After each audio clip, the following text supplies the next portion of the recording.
अंतिम संस्कार में भी नहीं जला था भगवान कृष्ण का ये अंग। मित्रों, भगवान कृष्ण की बाल लीलाओं से तो आप सभी लोग भली भांति परिचित हैं, परंतु क्या आपको पता है कि अंतिम समय में जब उन्होंने अपनी मानवीय देह का त्याग कर दिया था तो अंतिम संस्कार के समय उनका एक अंग ऐसा था जो कभी नहीं चला। आइए जानते हैं इसके बारे में विस्तार से। महाभारत युद्ध के अंतिम समय में जब दुर्योधन की मृत्यु हुई तो उससे गांधारी काफी आहत हुई और पुत्र वियोग के सदमे में उन्होंने श्री कृष्ण को श्राप दे दिया। यह कहा जाता है कि महाभारत के समाप्त होने के 36 साल बाद जब भगवान श्री कृष्ण वन में एक वृक्ष के नीचे विश्राम कर रहे थे, तब जरा नाम का एक शिकारी भी हिरण का पीछा करते हुए उसी स्थान पर पहुंच गया। उसने दूर से श्री कृष्ण के हिलते हुए पैर को हिरण समझ लिया और तुरंत ही अपने धनुष के माध्यम से निशाना लगाकर तीर चला दिया। जब उसने शिकारी के नजदीक जाकर देखा तो वह श्री कृष्ण को देखकर उनके चरणों में गिर गया और क्षमा याचना करने लगा। श्री कृष्ण बोले, इसमें तुम्हारी कोई गलती नहीं है वत्स, मेरी मृत्यु इसी प्रकार निश्चित थी। यह इसलिए हुआ है कि मैंने अपने पिछले जन्म अर्थात राम अवतार के दौरान सुग्रीव के बड़े भाई बाली का छिपकर वध किया। ऐसा कहते ही भगवान श्री कृष्ण ने अपना शरीर त्याग दिया। इसके पश्चात जब उनके परिवारजनों द्वारा उनका अंतिम संस्कार किया गया, अंतिम संस्कार में उनका पूरा शरीर जलकर राख हो गया, परंतु उनका हृदय अर्थात दिल नहीं जला। श्री कृष्ण की मृत्यु के बाद पूरी द्वारिका उस हृदय समेत समुद्र में समा गई। समुद्र में प्रवेश करते ही भगवान श्री कृष्ण का हृदय लोहे के एक मुलायम पिंड में तब्दील हो गया। माना जाता है दोस्तों कि अवंतिकापुरी के राजा इंद्रघुमन भगवान विष्णु के बड़े भक्त थे और उनके दर्शन पाना चाहते थे। एक बार नदी में नहाते हुए राजा इंद्रघुमन को लोहे का एक मुलायम पिंड मिला तो लोहे के नरम पिंड को तैरता देख राजा आश्चर्य में पड़ गए। इस पिंड को हाथ लगाते ही उन्हें कानों में भगवान विष्णु की आवाज सुनाई दी। भगवान विष्णु ने राजा इंद्रघुमन से कहा, ये मेरा हृदय है जो लोहे के एक मुलायम पिंड के रूप में हमेशा जमीन पर धड़कता रहेगा। राजा तुरंत उस पिंड को भगवान जगन्नाथ मंदिर ले गए और सावधानी के साथ उसे मूर्ति के पास रखवा दिया गया। राजा ने उस पिंड को देखने और छूने से सभी को इनकार कर दिया। ऐसा कहा जाता है दोस्तों कि पिंड के रूप में मौजूद कृष्ण के दिल को आज तक कोई देख या छू नहीं पाया है। श्री कृष्ण का यह दिल आज भी भगवान जगन्नाथ के मंदिर में मौजूद है। नकलेवर के अवसर पर जब 12 या 19 साल के अंतराल में मूर्तियों को बदला जाता है तो पुजारी की आंखों पर पट्टी बांध दी जाती है। इसके साथ ही भगवान जगन्नाथ की मूर्ति के हाथ भी नहीं है।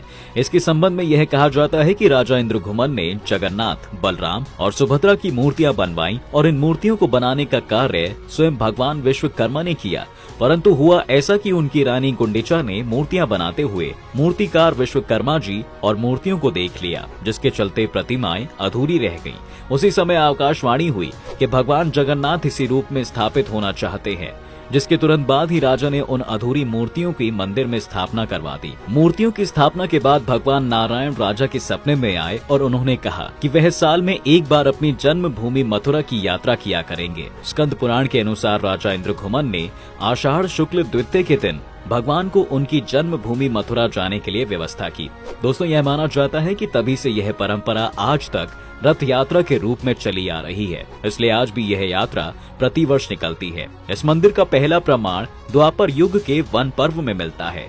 वर्तमान समय में जो मंदिर है वह 7वीं सदी में बनवाया गया था, परंतु इसकी स्थिति जर्जर होने के बाद 1174 ईस्वी में ओडिशा पर राज करने वाले अनंग भीमदेव ने इसका जीर्णोद्धार करवाया था। भगवान जगन्नाथ की आंखों के संबंध में भी एक कथा है कि आखिर उनकी आंखें इतनी बड़ी बड़ी क्यों हैं। दोस्तों, कहा जाता है कि एक बार द्वारिका में रुक्मणी और अन्य रानियों ने माता रोहिणी से प्रार्थना की कि वे श्री कृष्ण व गोपियों की बचपन वाली प्रेम लीलाएं सुनाएं इन सबको। शुरुआत में तो माता रोहिणी ने उनकी बातों को अनसुना कर दिया, परंतु रानियों के बार बार आग्रह करने पर मैया मान गईं और उन्होंने सुभद्रा जी को महल के बाहर पहरे पर खड़ा कर दिया ताकि कोई अनधिकारी जन विशुद्ध प्रेम के उन परम गोपनीय प्रसंगों को सुन न सके। जब यह कथा प्रसंग बहुत देर तक चला तो तब तक श्री कृष्ण और बलराम भी वहां आ पहुंचे, परंतु बहन सुभद्रा ने माता रोहिणी की आज्ञा का पालन करते हुए उन्हें महल के अंदर जाने से रोक दिया।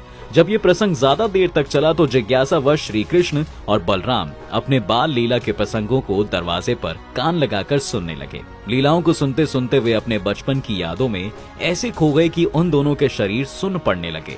उस रस में वो इतना डूब गए कि उनकी आंखें बड़ी बड़ी होने लगी। अपने भाइयों को इस हालत में देख जब सुभद्रा ने खुद भी दरवाजे से कान लगाए तो वे भी प्रभु श्री कृष्ण के बचपन की लीलाओं में इतनी खो गईं कि उनकी आंखें भी खुली की खुली रह गईं। जब नारद जी ने प्रभु के इस रूप के दर्शन किए तो उन्होंने उनसे प्रार्थना की कि आपके इस रूप के दर्शन सभी को प्राप्त हों। वे चाहते थे कि नारायण का यह रूप सारी सृष्टि देखे और सीखे कि प्रेम में डूबना किसे कहते हैं। प्रभु नारायण ने नारद मुनि की यह प्रार्थना सुनी और तथास्तु कह दिया। इसलिए भगवान नारायण के इस रूप की आंखें बड़ी बड़ी हैं। भगवान के इस रूप को ही आज जगन्नाथ कहा जाता है और वर्तमान में यह उड़ीसा राज्य में अवस्थित है। तो दोस्तों, आज की इस वीडियो में बस इतना ही। अगर आपको यह वीडियो पसंद आया हो तो कमेंट में जय जगन्नाथ और जय श्री कृष्ण जरूर लिखें।